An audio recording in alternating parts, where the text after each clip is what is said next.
तो नमस्कार दोस्तों, थोड़े अंतराल के बाद हम आपके बीच में फिर से हाजिर हुए हैं। डायरेक्ट और इनडायरेक्ट के सेशन में हम लोग सीखने वाले हैं कि लेट अस वाले वाक्यों का इनडायरेक्ट कैसे बनता है, यानी कि नरेशन किस तरह से चेंज होता है। ठीक है, तो देखिए हम आपको बहुत क्रम से बताने वाले हैं, बशर्ते आपके पास धैर्य होना चाहिए, यानी कि धैर्य से हमारी बात आप सुनेंगे, आप जल्दबाजी में नहीं होंगे तो निश्चित रूप से हम आपको सारी चीजें बहुत अच्छे से समझा दूंगा। ठीक है, तो देखें, तो पहले तो आपको दिमाग में डाल लेना है कि लेट अस वाले जो वाक्य होते हैं वो हमारे बनते हैं, इसमें क्या होता है, दैट कंजक्शन आता है और बी शुड, बी या दे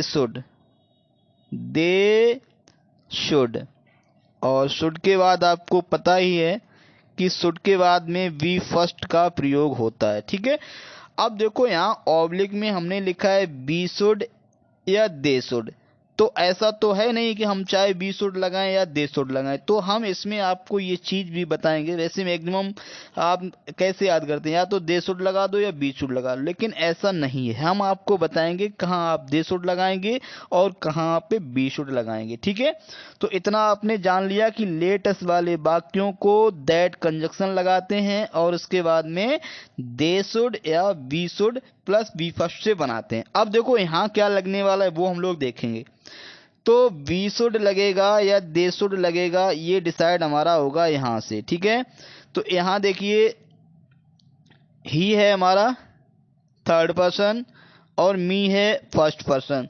तो जब आरबी में हमारा कोई, चाहे यहाँ पे फर्स्ट पर्सन हो चाहे यहाँ पे फर्स्ट पर्सन हो, कहीं भी ये सब्जेक्ट के रूप में या ऑब्जेक्ट के रूप में अगर ऑब्जेक्ट ये आपका फर्स्ट पर्सन आता है तो निश्चित रूप से दैट और यहाँ पे बी शुड का प्रयोग होगा। ध्यान दें, सारे लोग अच्छे से समझ में आ जाएगा। बी शुड, अगर यहाँ पे क्या होता है, यहाँ भी आपका फर्स्ट पर्सन नहीं है, यहाँ भी फर्स्ट पर्सन नहीं है, फर्स्ट पर्सन से तात्पर्य आई और बी से, अगर आई या बी कहीं भी नहीं है तो निश्चित रूप से आपका क्या लगेगा, दे शुड से वाक्य हमारा बनेगा, दे शुड। आप ये बात अच्छे से समझ गए होंगे। ठीक है, अब हम प्रयास करेंगे कि किस तरह से बनेगा ये। ठीक है, तो आपने ये बात जान ली कि लेटस वाले वाक्य बी शुड से बनते हैं या फिर दे शुड से बनते हैं। अब बात आती है कि ये हमारा जो सेट टू है उसका बदलाव किस में होगा।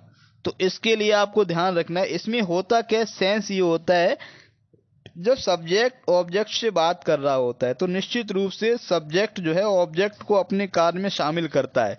तो ऐसे में कोई भी कार्य होता है इसमें सब्जेक्ट अकेले नहीं कर सकते, वो इसकी सहमति लेना चाहता है, इसको साथ लेना चाहते हैं, इसलिए क्या होता है, दोनों इसमें जो है शामिल होते हैं। इसलिए यहाँ हम लोग प्रपोज का मतलब होता है प्रस्ताव रखना, तो यहाँ पे जो सेट टू है उसको हम लोग प्रपोज्ड में बदल देते हैं। ठीक है, तो क्या हम लोग लिखेंगे, ही प्रपोज्ड, ये हमारा हो गया ही प्रपोज्ड। अब एक बात आपको और ध्यान रखनी है, प्रपोज्ड के बाद अगर ऑब्जेक्ट है तो प्रपोज्ड के बाद आप टू लगाएंगे। ठीक है, ये खास बात है इसमें, तो ही प्रपोज्ड मी लगा देंगे। अब मी लगाने के बाद में इस बात को हमने आपको बताया है दैट कंजक्शन से जोड़ेंगे, तो यहाँ आप लगाएंगे दैट। ठीक है, दैट लगाने के बाद ये आपका लेट अस है, इसको आप चेंज कर देंगे बी शुड में। किस में चेंज कर देंगे, बी शुड। बी शुड में क्यों कर दिया, हमने आपको बताया था कि इसमें या तो फर्स्ट पर्सन होना चाहिए, चाहे सब्जेक्ट के रूप में या ऑब्जेक्ट के रूप में, तो हम लोग लेट अस को बी शुड में बदल देते हैं। अब देखो वेट पहले से लगा है फर्स्ट फॉर्म में, तो यहाँ आपका वही रहेगा, वेट और फॉर, और उसके बाद में द रिजल्ट लिख देंगे।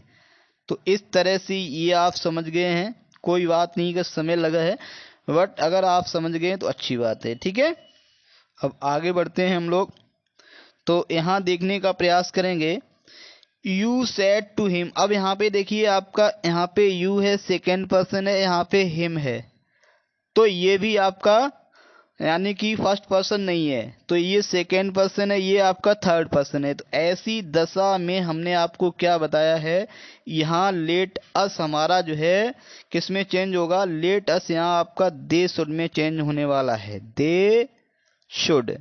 ठीक है, क्यों चेंज होगा हमने आपको बता दिया है। हमने बताया है कि ऐसे एक्शन में सब्जेक्ट और ऑब्जेक्ट दोनों ही शामिल होते हैं। ठीक है, जब दोनों शामिल होते हैं तो वो एक दूसरे को प्रपोज करते हैं, प्रस्ताव रखते हैं। ठीक है, तो इसलिए ये बदलाव आपका होता है। तो आप देखिए ये वाक्य हमारा कैसे बनने वाला है। तो यहाँ आप लिखेंगे यू प्रपोज्ड, प्रपोज्ड, और प्रपोज के बाद हमने आपको बताया है अगर ऑब्जेक्ट है तो टू लिखेंगे, ही यू प्रपोज टू हिम। ठीक है, अब आप लगाएंगे दैट कंजक्शन लगाएंगे, ये आपका दैट कंजक्शन रहा। अब देखो हमने बताया लेट अस को इस बार यहाँ पे बी शुड में चेंज नहीं करेंगे, यहाँ इसको चेंज करने वाले हैं दे शुड, तो दे शुड।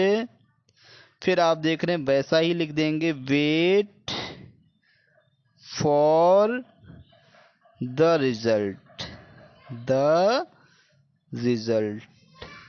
तो ये भी आप देख रहे हैं इस तरह से हमारा बन गया। ठीक है, तो इसमें केवल यही था। अब आप आज के बाद ये नहीं कहेंगे या तो दे शुड में बदल दें या बी शुड में बदल दें, बहरहाल आप ये जान जाएंगे कि कहाँ पे किसका प्रयोग होने वाला है। ठीक है, आगे बढ़ते हैं। इस वाक्य में देखेंगे, यहाँ पे आप देख रहे हैं लेट वाला वाक्य है, लेकिन यहाँ पे लेट अस नहीं आया है। ठीक है, तो आपको समझना है। द चाइल्ड सेड, बच्चे ने कहा लेट मी प्ले मदर, माँ मुझे खेलने दो। अब यहाँ पे देखिए बच्चा, एक तरफ बच्चा है और एक तरफ माँ है, और अगर देखें वो खेलने की बात कह रहा है तो माँ से क्या कर रहा है, वो निश्चित रूप से रिक्वेस्ट कर रहा है। तो यहाँ इस वाक्य को आप सेड किसको में बदल देंगे, रिक्वेस्टेड में बदल देंगे। तो यहाँ हो जाएगा द चाइल्ड रिक्वेस्टेड हो जाएगा। ठीक है, रिक्वेस्टेड। अब रिक्वेस्ट किससे की है, अपनी माँ से की है। तो चाइल्ड, जो चाइल्ड हमारा होता है वो ना तो फेमिनिन होता है और यानी मेल फीमेल कुछ नहीं होता है। मान लो अगर हमने इसको मान लिया है मेल मान लिया, तो यहाँ हो जाएगा हिज मदर, हिज मदर। ठीक है, इतना करने के बाद ये वाक्य हमारा इम्परेटिव की तरह बनेगा, यानी कि लेट मी है तो ये लेट हमारी वर्ब है, तो वर्ब से पहले अब आपको लगाना है टू से, यानी कि इस वाक्य को आप जोड़ेंगे टू से। ठीक है, तो the child requested his mother to. अब लेट का हम लोग यहाँ लेट रहने देंगे, कोई दिक्कत नहीं है लेट। अब देखो मी किस में बदलेगा, मी देखो आपका फर्स्ट पर्सन सब्जेक्ट के अनुसार, यहाँ भी जब द चाइल्ड है।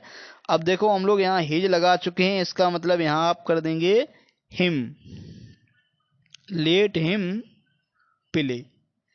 इस तरह से ये आपका वाक्य बन जाएगा। अब यहाँ देखने का प्रयास करेंगे, शी सेड टू मी, उसने मुझसे कहा let me go home please, मुझे घर जाने दो, कृपया मुझे घर जाने दो। अब देखो यहाँ पे अगर प्लीज लगा है तो निश्चित रूप से आप बहुत अच्छे से जानते हैं कि सेड टू हमारा किस में बदलने वाला है, रिक्वेस्टेड में बदलने वाला है। तो आपका हो जाएगा सी रिक्वेस्टेड, रिक्वेस्टेड और मी लगा देंगे। ठीक है, अब यहाँ फिर आपका लेट मी है तो आप टू से जोड़ देंगे, टू लेट, टू लेट। अब देखो मी है तो मी का मतलब है ये, आप यहाँ सब्जेक्ट से आ जाएंगे। तो मी आपका क्या है, आई का ऑब्जेक्ट है, तो यहाँ पे सी का ऑब्जेक्ट वहां पे लग जाएगा हर, हर गो होम, और प्लीज यहाँ पे लगा था, इसके हिसाब से हमने यहाँ पे रिक्वेस्टेड कर लिया है, तो प्लीज को आप रिमूव कर देंगे, हटा देंगे। ठीक है, इस वाक्य को देखेंगे, देखो let me read the paper, ये आप देख रहे हैं आपका जो आर एस है वो पहले है और ये आर बी है बाद में है, तो कोई दिक्कत नहीं है। तो आप सबसे पहले देखेंगे जो आर बी वाला पार्ट है उसे आप पहले लिखेंगे। तो कैसे बनाएंगे, द बॉय, द बॉय लिख लिया आपने। ठीक है, उसके बाद में देखो let me read the paper. अब इधर देखो बच्चा है और इधर उसके पिताजी हैं, तो आप समझ रहे हैं बच्चा पिताजी से रिक्वेस्ट ही करेगा, ये मतलब छुपा हुआ होता है। तो द बॉय यहाँ आपका हो जाएगा रिक्वेस्टेड। क्या हो जाएगा? रिक्वेस्टेड। ठीक है, रिक्वेस्टेड किससे रिक्वेस्ट की है? हिज फादर से रिक्वेस्ट की है, हिज फादर। अब आप क्या करेंगे? टू लगाएंगे, टू। अब लेट, यानी कि लेट का आपका लेट बना रहेगा। अब मी है, मी आपका देख रहे किसके हिसाब से, यानी कि सब्जेक्ट के अनुसार से यहाँ हो जाएगा let him read the paper. तो इसमें हम लोग इतना ही पढ़ेंगे, फिर मिलेंगे। प्रयास करिएगा, आप समझ में आया होगा। तो thanks for watching to the and.